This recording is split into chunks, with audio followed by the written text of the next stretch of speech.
Welcome to the universe in a seashell, the podcast dedicated to science, life, and girl power. I'm Kara Bartek and I'm your host. I'm a PhD, an author, and I want to make this world a more equal and opportune place, one girl at a time.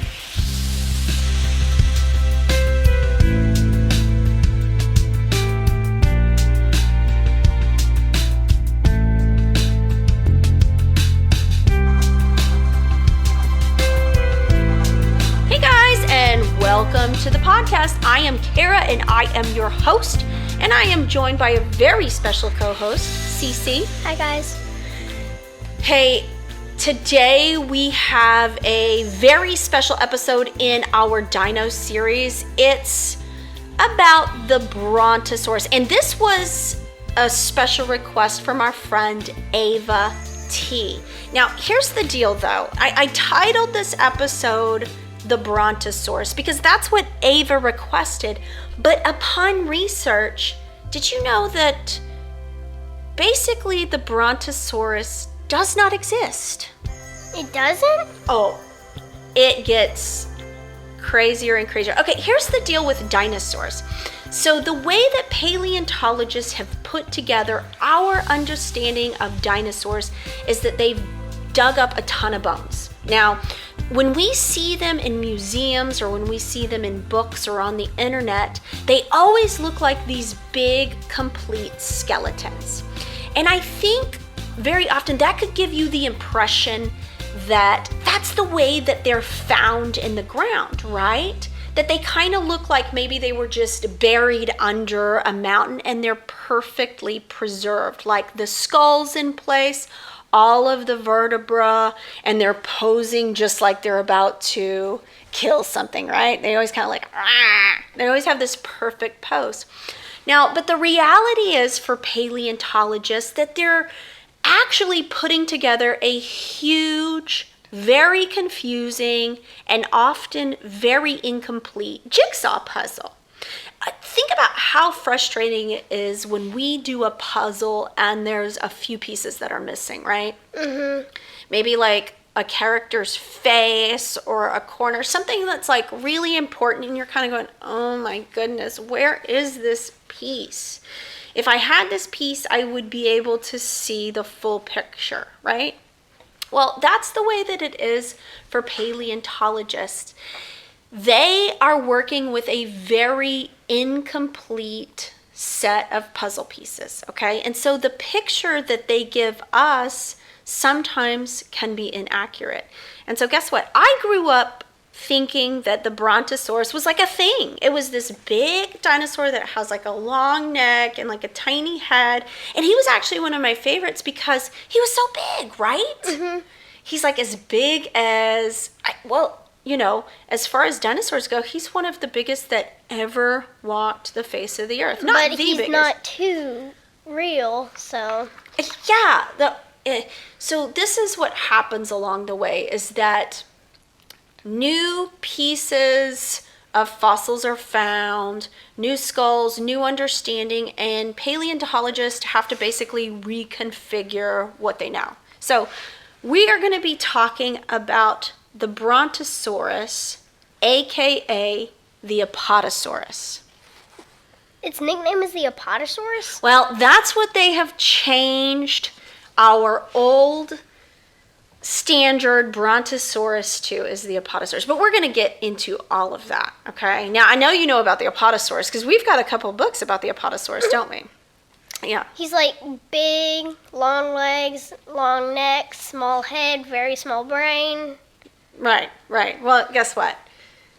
Save all of that knowledge because you're going to be using it today. Hey guys, if you're enjoying the podcast, please make sure that you hit the subscribe or notify button in whatever pod app that you're listening to. Please also leave us a rating and review because that helps raise the visibility of the universe in a seashell. And here we are all about making this world a more equal and opportune place, one girl at a time. And we can't do that alone, can we, Caroline? No. All right, so Ava T, this episode is for you. Now, just like you said, Caroline, the Brontosaurus was a large, long-necked, quadrupedal animal, okay? And very often they're put into the category of sauropod, which just basically means four-legged animal with a super long neck. What does quadrupedal mean? Okay, quad means four. I know. Okay, and pedal means legs. So feet. 4 legs? Absolutely, yeah, 4 legs. And so that's, as we get into some of these scientific names, if we start to understand some of the bits and pieces of these names, it'll help us. So quad means 4, And ped means legs. legs or feet, okay? 4-feeted Yeah. dinosaur. Yeah, absolutely, okay? Now, they have a long whip-like tail, forelimbs that were slightly shorter than their hind limbs. And the very largest species in the Brontosaurus could weigh up to 15 tons, okay? Be about 22 meters long or 72 feet long. So if you think about, I'm about 6 feet tall. So that would be about 12 times my size. That's big. Yeah, that's How tall is Pawpaw? how tall is Papa? He's about 6'4", 6'5". So again, that'd be about 12 times his size too, right around, maybe a little bit less. Now, for comparison, the current largest land animal that exists is the African bush elephant. Okay, and he is 10.5 feet tall, or about 3 meters tall, and has a body mass index of about 6.6 tons. That's big. That's big. And this thing was about 3 times that size, at least. 3 times at Three least? times. Well, 3 times the weight, and I guess about 7 times the length. Okay, so this guy was huge. So again, imagine being on Earth with animals this huge. Okay, if you're cruising on your way to school and you've got one standing in the road, what do you do? What do you do with a Brontosaurus in the road? Can't honk in it. Won't hear ya. Won't hear you. Head too tall. That's right. Now, the Brontosaurus is believed to have lived about 150 million years ago during the Jurassic period. That's one of the things that you mentioned on the last podcast, is it seems like all of the dinosaurs that we had been talking about came from the Cretaceous period. But guess what? We've got a guy coming directly out of the Jurassic. Here he is, your Brontosaurus. 150 million years ago. So that's pretty much a long, long time ago. Now, our very first interesting fact about the good old Brontosaurus is that, in fact, there's no such thing as the Brontosaurus. He is actually called the Apatosaurus. Now, while exploring Wyoming in 1879, a field crew that was organized by fossil hunter Othniel Charles Marsh. That's a pretty impressive name. Othniel Charles Marsh. Now, what he did is he found an impressive dino skeleton, which he called the Brontosaurus, or thunder lizard. Now, head to 1903. Paleontologist Elmer Riggs discovered that Brontosaurus was really a new species of Apatosaurus, which had already been discovered. And Apatosaurus means deceptive lizard. What does deceptive mean? Deceptive means sneaky. Now, the Apatosaurus had actually been discovered by Marsh's men earlier. And because the Apatosaurus was older, it earned seniority, and Brontosaurus actually became invalid. So there was a misclassification of this discovery in 1879. It was just a mistake. He So it was actually an Apatosaurus? Yes, absolutely. It's actually an Apatosaurus.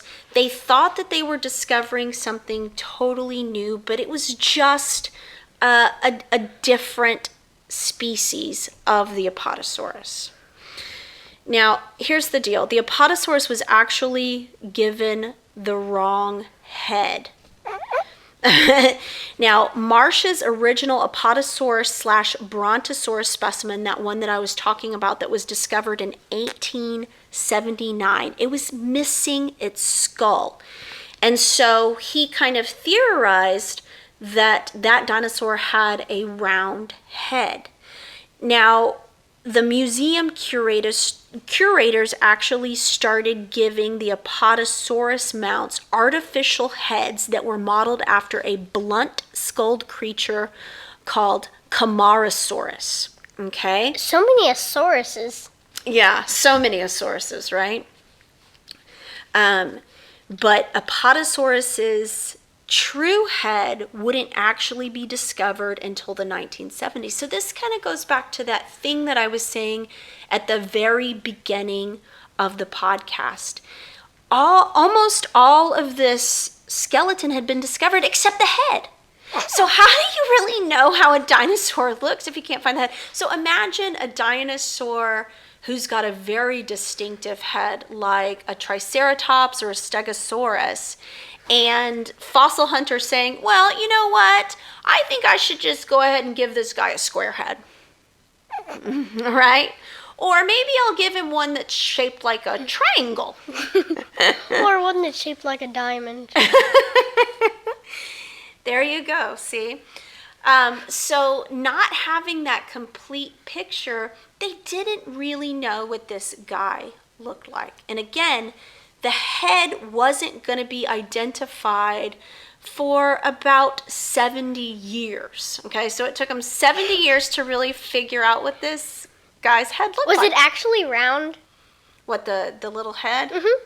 Well, it's more like almond shaped. If you see the, think about the way that it actually looks now. It's kind of a long, and you called it. They have small heads. Because guess what? They're an even smaller brain. Yeah, they're not packing a lot of brain. But, you wonder if they need a lot of brain. Maybe the environment was perfect for them, that they didn't have to do a lot of thinking. They just needed to do a lot of eating and sleeping. I don't think they had many predators.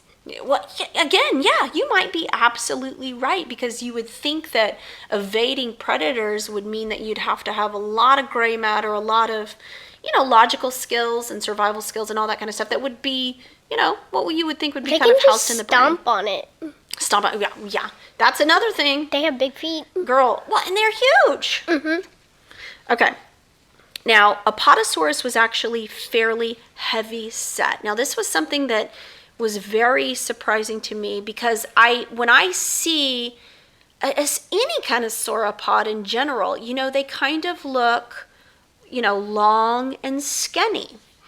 And But their tail is long and stuff. Yeah, their tail is long, so you now we know that they're heavy just because they're so huge, but the Apatosaurus was actually kind of more stocky. Now, despite being shorter in length than the Diplodocus and the Barosaurus, two close relatives that actually shared its habitat, Apatosaurus had a much beefier skeleton and probably outweighed them.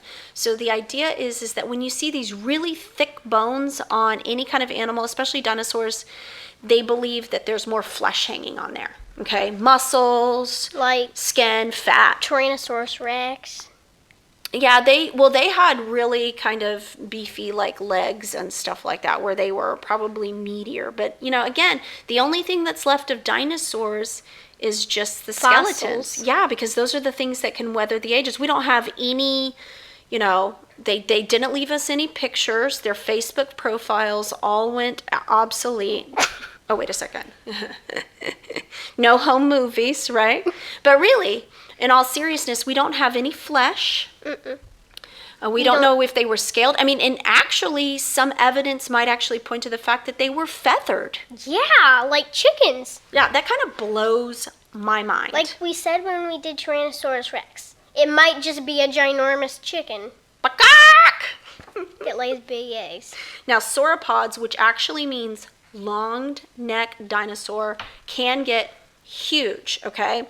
Some scientists believed if these beasts were actually too massive to walk. And so some of their first theories about sauropods was that they actually lived in marshy swamps, okay? So they were kind of semi-aquatic. And so when I say semi-aquatic, I mean kind of not necessarily a sea creature, but also not necessarily always on the land. Yeah, they can get on land, but they like being in marshes. Yeah. Now, the deal is they thought that their bodies were too huge to actually support. And they believed that they needed all that mud and water to help support their long necks. Like if they fell, they would just fall in mud. Yeah, and that would not be good for a poor old sauropod, right? To fall in mud. Now, but there's actually no reason and no evidence to support this. In fact, they found fossilized tracks that prove that sauropods could manage just fine on land, okay? So they're finding track marks that say, hey, they were walking out here in the regular land. It wasn't marsh, it wasn't swamp. And they did okay. Mm-hmm. Okay. Now, did you know that the Apatosaurus actually inspired the world's first cartoon characters? I know that the Apatosaurus is famous, but I did not know that they started the very first dinosaur cartoon. Well, and if you think about it, I mean, they really do look cool. They're so different than anything that we see Just today. like narwhals. Oh, yeah, like narwhals. They look like unicorns, but in the water. Yeah, and so, like, it's very... And think about all the things that have narwhals on there. Shirts, posters, And they're phone an actual cases. animal. Yeah, they're an actual animal. Even Dad said, I can't believe they're an actual animal. They look like they're a myth. Exactly. Now, hand-drawn icons from Mickey Mouse to Homer Simpson owe a lot to the Apatosaurus named Gertie, okay? Gertie. Initially, the heroes and villains in animated cartoons were mere transplants from existing comic strips, okay? And so comic strips are the things that were printed in newspapers, okay? But 1914, so that's a long time ago, 1914's Gertie the dinosaur was conceived by a vaudevillian, which means kind of like an actor before Hollywood. They would do acting in theater from town to town. They would go into local town squares, into local theaters, and actually do a lot of entertaining. It wasn't like movies. They would wear costumes? Yeah, they would wear costumes. They would do all kinds of stuff. So he was a vaudevillian, and he was all about entertainment. And his name was Winsor McKay. And he featured one of the first original characters created specifically for cartoons. And it was Gertie the dinosaur. And That's she was, well, back then they thought she was a Brontosaurus, but now, of course, we know she was Apatosaurus. Apatosaurus. So that's kind of nice. Now, here's something really crazy. A team led by the Museum of Western Colorado actually finished unearthing a record-shattering Apatosaurus femur. Okay? Now, we said the Apatosaurus was big. But wait till you hear this. At roughly 6 feet, 6 inches long, that's taller than your grandpa, who is pretty much he's a very tall person. This magnificent specimen indicates that Apatosaurus could have potentially reached over 80 feet in total length. Now, Length or tall? length. Okay. Now, Oh. So do you remember at the beginning of the podcast we said that they're averaging about 72 feet long? Yes. Here we have a One guy. that can get to 80. Yeah, 80 feet long. That's incredible. That's not even the size of Papa's shoe. And he's got a big shoe, right? Now, Apatosaurus hatchlings actually ran on their 2 hind legs. Okay, now, so we talked about them being quadrupeds, But can you imagine these big old quadrupeds, the mamas having to run after little babies, sauropods that were running on 2 legs? It reminds me of when Penny was a baby. And I bet you they looked a lot alike. Penny probably looked like a little baby Apatosaurus. Now, a team of researchers, this again in Colorado, discovered the preserved footprints of a herd of Apatosauruses. Okay, so this is really cool. This is the actual place where they were walking. The tiniest track marks were left by the hind feet, but not the front feet, of these little sauropods. Conjuring up the image of 5 to 10 pound Apatosaurus hatchlings skittering on their 2 hind legs to keep up with the thundering herd. If this was really the case, then it's likely that all sauropod babies and young juveniles, and not just those of the Apatosaurus, ran bipedally, probably to elude hungry predators. Okay? I'm heavier than a baby Apatosaurus. Yeah, we all are. I think my my nose hair is heavier than that. I mean, 5 to 10 pounds. Okay, because we've got an animal that's going to get up to 80 feet in length, but the babies, the little hatchlings, are only 5 to 10 pounds. And I'm like 75. Yeah, that's okay. That's okay. Again, one of my legs still weighs more than you, so you're good to go. Okay, but it kind of made it, when I first read this, I thought that was probably cute. But a little sauropod running on its little back feet. And the mama was probably like, "You better keep up, son." Right? We got to go to the grocery store. Don't you get lost, or I'm going to have to announce your name on the loudspeaker.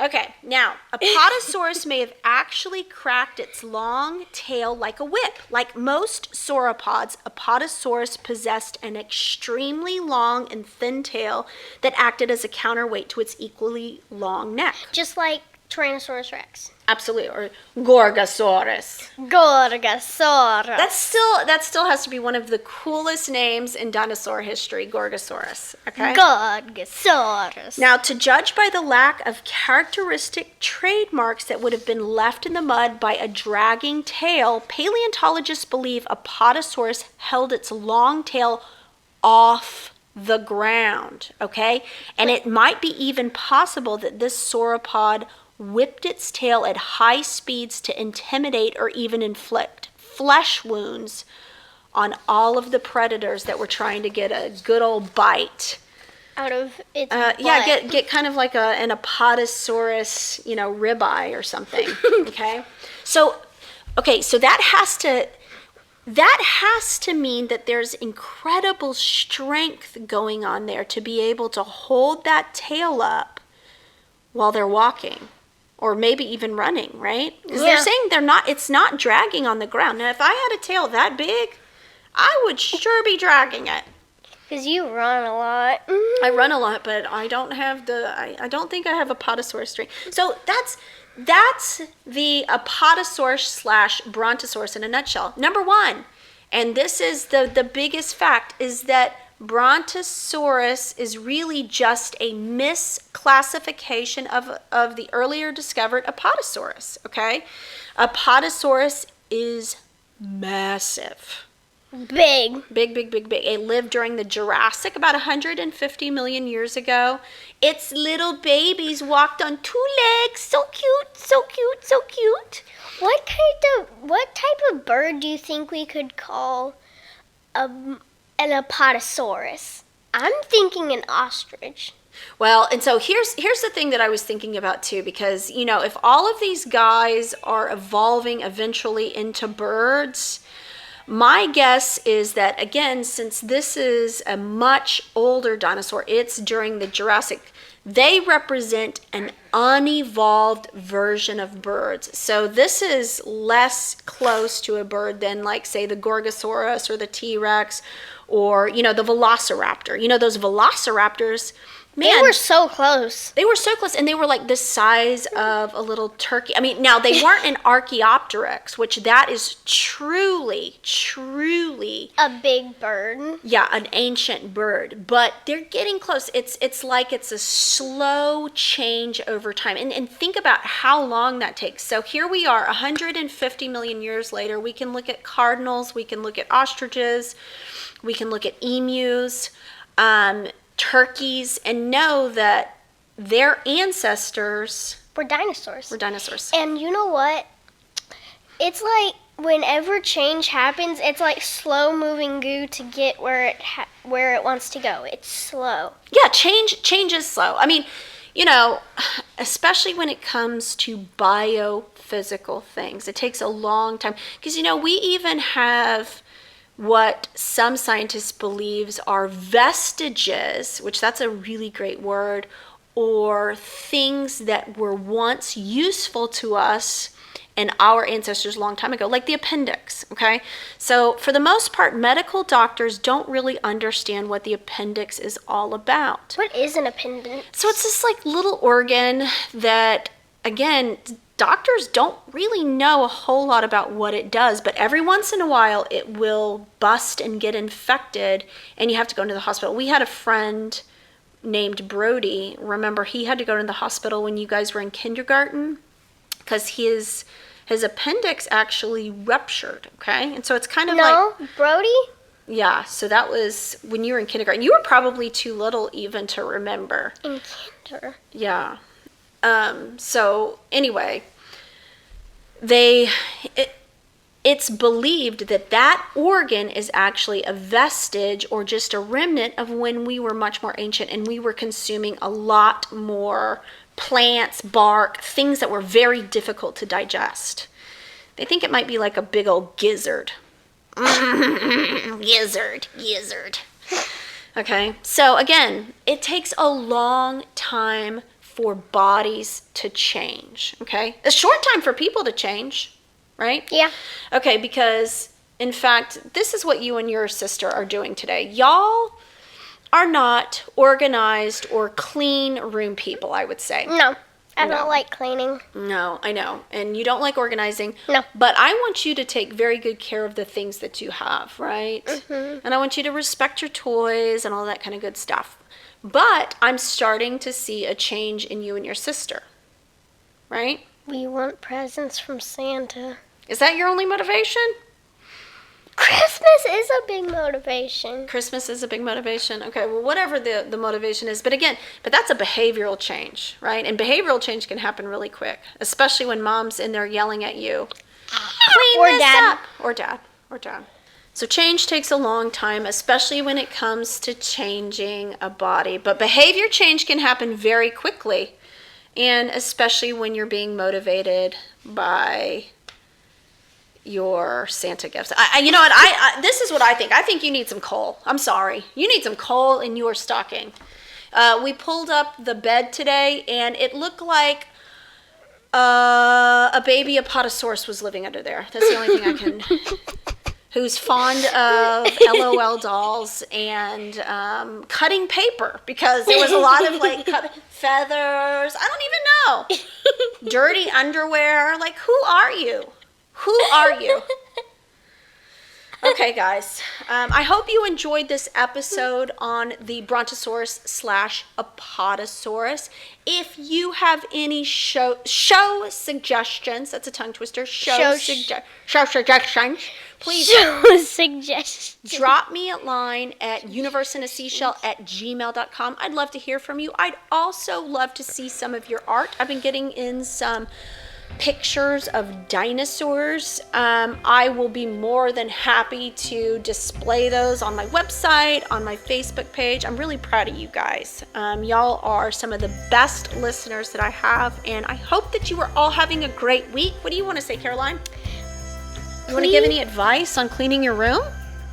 Never clean your room. Never listen to Caroline, or you will be getting coal in your stocking. Have a great week. Bye.